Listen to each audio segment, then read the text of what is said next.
the vision for the post-war world, specifically Franklin Roosevelt and Winston Churchill, their vision for what the world will look like, how it will function once fascism is defeated in Europe and Showa nationalism and aggression, imperialistic aggression or militarism are defeated in the Pacific with Japan.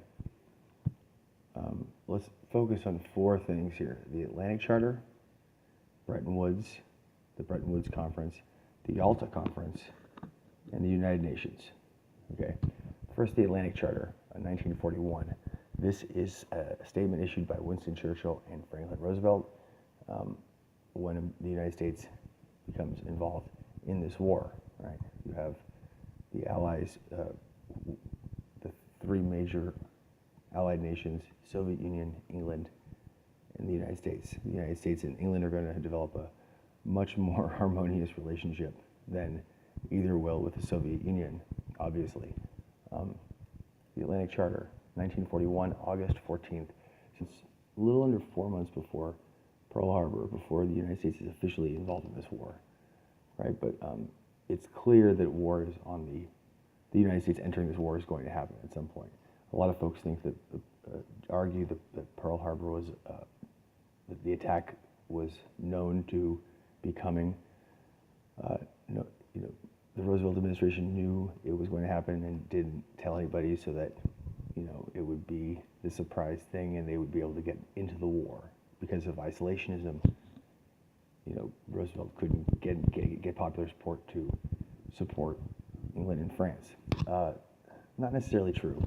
Before Pearl Harbor, over 60% of the country knew at some point the U.S. was probably going to get involved in this war, and did not necessarily oppose it. So whether or not he needed Pearl Harbor to happen is very debatable.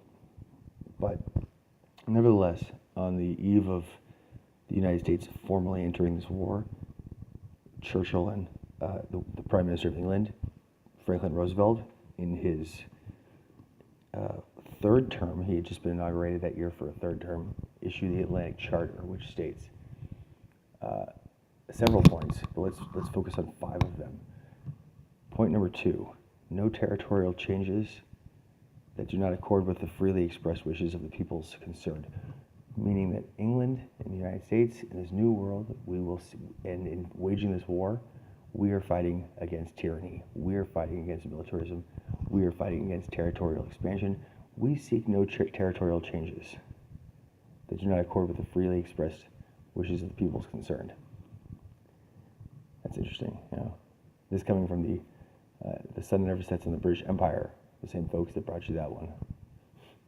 Third, respect the right of all peoples to choose the form of government under which they will live.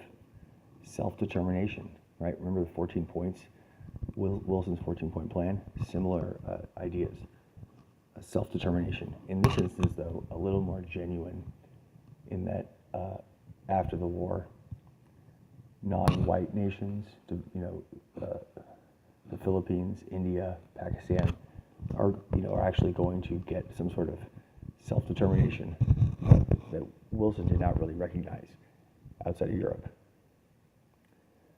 4, access on equal terms to the trade and to the raw materials of the world.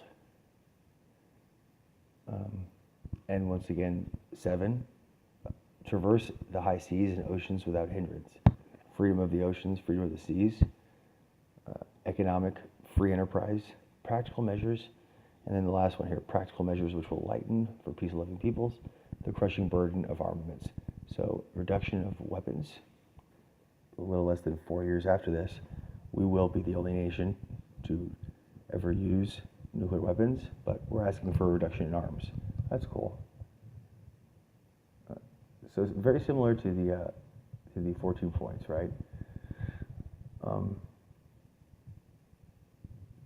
Self-determination, not using this as a means with which to colonize a bunch of territory and acquire a bunch of stuff around the world. Free enterprise, free trade, freedom of the seas, and Bretton Woods in 1944 which is where we get the IMF, the International Monetary Fund, right? Sort of global economy, coordination of monetary policy and whatnot. That's the Atlantic Charter, or I'm sorry, the Bretton Woods Conference, which basically takes gold, right? Gold is what the U.S. dollar is backed up by, and the currencies of the rest of the world are going to sort of be brought within that scope, right? The value of the pound, the value of the franc, the value of the yen will go against what the value of the dollar is, and the value of the dollar is ultimately backed up by gold. So, this is a system that exists until the 1970s, 1980s, when we are no longer, currency is no longer on the gold standard.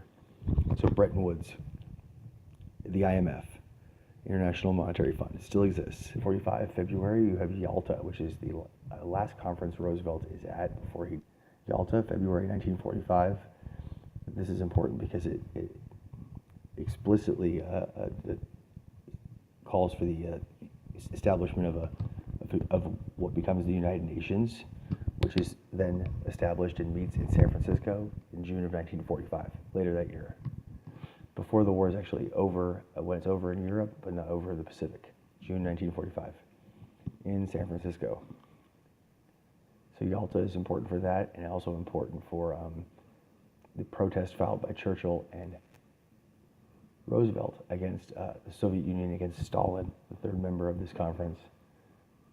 As far as the leaders of these nations go,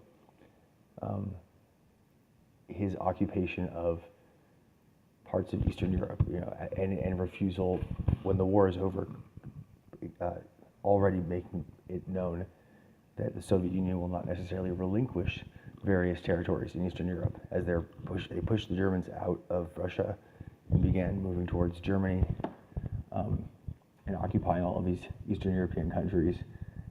There's a desire to maintain possession of them, and this is a point of contention between the three leaders, between Churchill and Roosevelt specifically. So you see the early stages of Cold War, what the Cold War is going to look like, obviously.